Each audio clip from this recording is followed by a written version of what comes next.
GText Holdings, a global business with focus on real estate and the creation of green and smart homes, seeks to solve the problem by applying tried and tested solutions for the Nigerian housing sector. The company has come up with the most flexible payment plan in the history of Nigeria's housing market. The concept is one that allows people deposit 5 million naira and spread the balance over a 24 to 36 months period with a 4% monthly interest. This is in line with a mission to deliver 25,000 green and smart residential housing units by 2035, the most ambitious project in their 14-year history. Their goal is to eventually be the largest green and smart home provider in the world. Joining us now to discuss how GText Holdings is solving housing accessibility issues in Nigeria is Dr. Stephen Akintayo, MD, GText Holdings. Good morning. Welcome to the morning show. Good morning. Thank you for having me. I appreciate it. Well, let's start with definitions. Could you tell us this idea of green and smart homes? That will sound new to some people. And, what have you been doing in that regard in Nigeria? Beautiful. So green means basically that you're using renewable energy, solar, another option. Wind is part of green. Oftentimes people think green is basically just about the trees, the plants. That's part of it. Or when you say green and smart home, you're talking about renewable energy to power the home. Smart just means that they could use their phones, they could use gadgets to interact with the home. So, for example, some of the prototypes we've done, you can even use voice command to put on your air condition and to open your curtain, to put on your TV. And so a house that you can interact with is the aspect of the smart. So when you combine the two, then you have a green and smart home. Excellent innovation, and we wonder, Mr. Dr. Akintayo, with regards to the green and smart home, when you describe a home like this, the first thing that's coming to the mind of a number of people is cost. How expensive will these houses be? Can Nigerians afford it? Are we ready for smart homes in Nigeria? Well, green, yes, we're already smart. It's even becoming very common now. A lot of people, because of insecurity in the country, people are having to make their homes smart. Because when you look at the smart technology from anywhere in the world, you can log into the app and see what's going on in your house. The houses is automated. You have to use your thumbprint or code to access the house. So because of security, a lot of houses are becoming smart even in Nigeria. Green, definitely we are ready for. We saw what happened with the flooding, and we know that Africa cannot even afford to abuse the climate the way the Western world has. We can't, because we don't even have the infrastructure to manage, effects of climate change or climate disasters. And so it's important that we're ahead of the curve. It's important that we begin to build houses that are adaptable. And the beautiful thing is also that what I call the incompetence by the governments in Africa has also made people to be innovative. You don't have constant electricity to start with. So naturally, everybody uses solar. Most of our offices now, we use solar there. And it saves us the cost of, having to pay for PSN or whatever the names are now. And you're able to just generate your own power, and it's sustainable, it's cost effective in the long run. In the short run, yes, green and smart is expensive, but in the long run, it's always more affordable and cheaper. Right, good to see you again, Dr. Stephen. But Stephen, good to see you again. I just want you to, just get us through market realities. What's the market like now in real estate? What are the costs, implications, and also as regards sales and pricing and things like that? Well, what's an overview of the market and the need in the market, the housing deficit, housing gap, and everything? Well, at the moment, the real estate market in Nigeria is slowing down.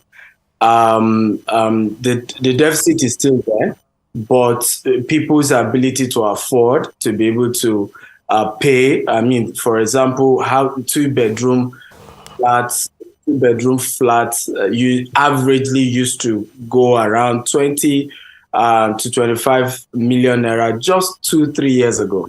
Right now, you're looking at 50 something million naira.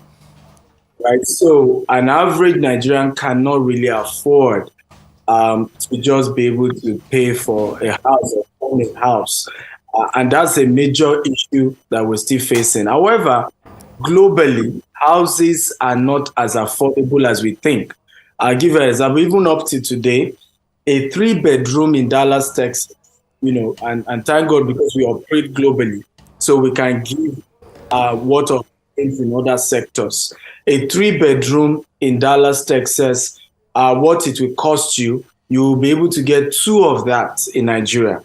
Here in Dubai, the average cheapest housing is $300,000 for just one bedroom, right? If you're going to 2-bedroom, you're looking at over $600,000. Now, with that kind of money in Nigeria, you probably get 2 or 3 or 4 units for that pricing. But what they've done in this part of the world is to make sure that it's accessible. How do we mean? You can just deposit 20% and you spread the rest in 30 years. The UK recently realized that even the 20% most people can afford, so they started first-time buyer scheme in the UK, where you drop 10%, government drop 10%, and then you get a lender to give the remaining 80%, and you spread the payment back in another 30 years. So for us is that we've seen, because we operate in this market, that our clients in this part of the world are able to access, not necessarily that it's affordable, but everybody's almost able to access housing in other parts of the world compared to Nigeria, where you don't have enough funding, the structure is not there for proper mortgage system. So accessibility is a big issue. Okay, could you tell us about some of your projects, because you've been in this space for some time, where those projects are located and what the experience has been. And then you've talked a bit about challenges, the incompetence of government, access to power, issues with finance. Are there other challenges that you have not talked about yet?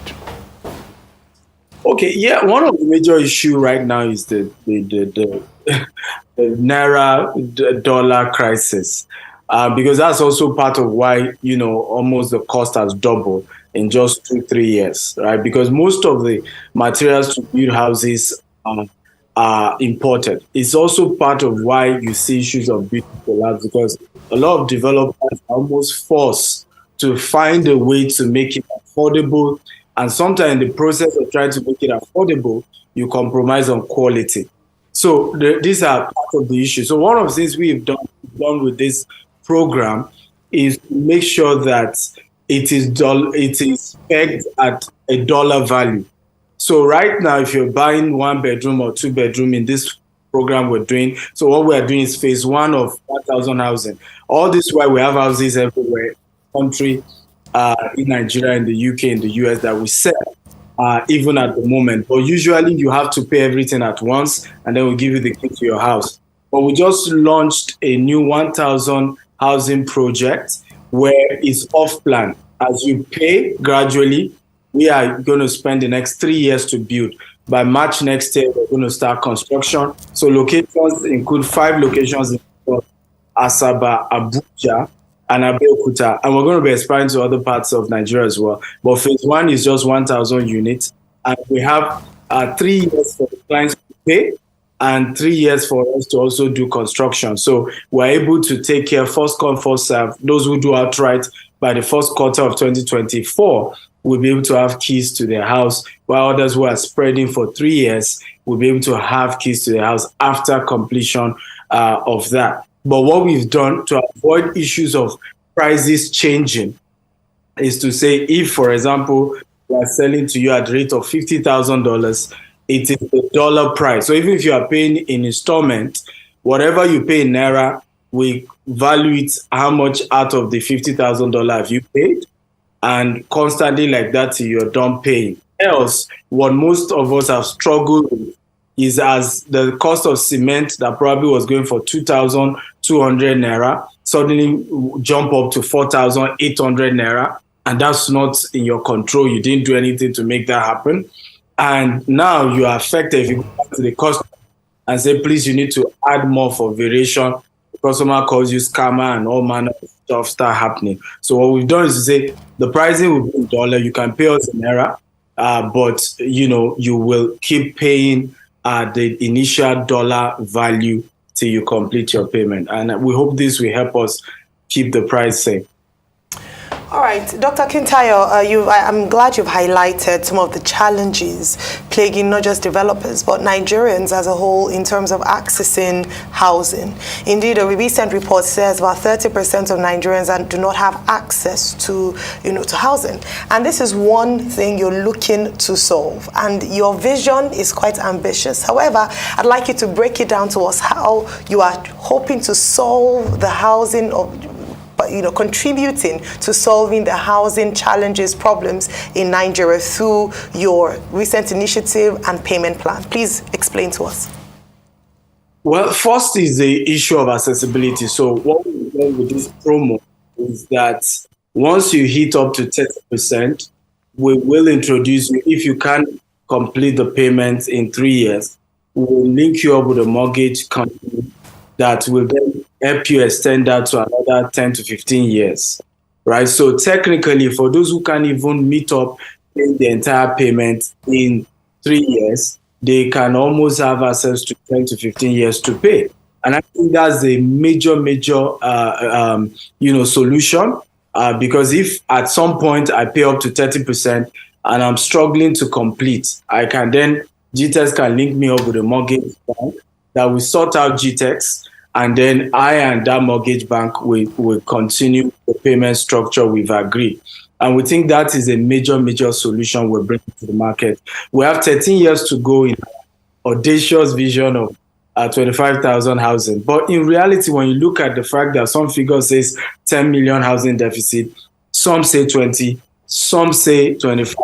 The reality is that private sector, government combined, none of us is even doing 1 million housing units every year as we speak, right? So the truth is that the housing deficit is still huge. We even need more people in the market. But to raise funds, what we have done that is just remarkable is to open office in the US, in the UK, and here in Dubai, and to actually do real estate here, so that ultimately we're able to attract foreign investment.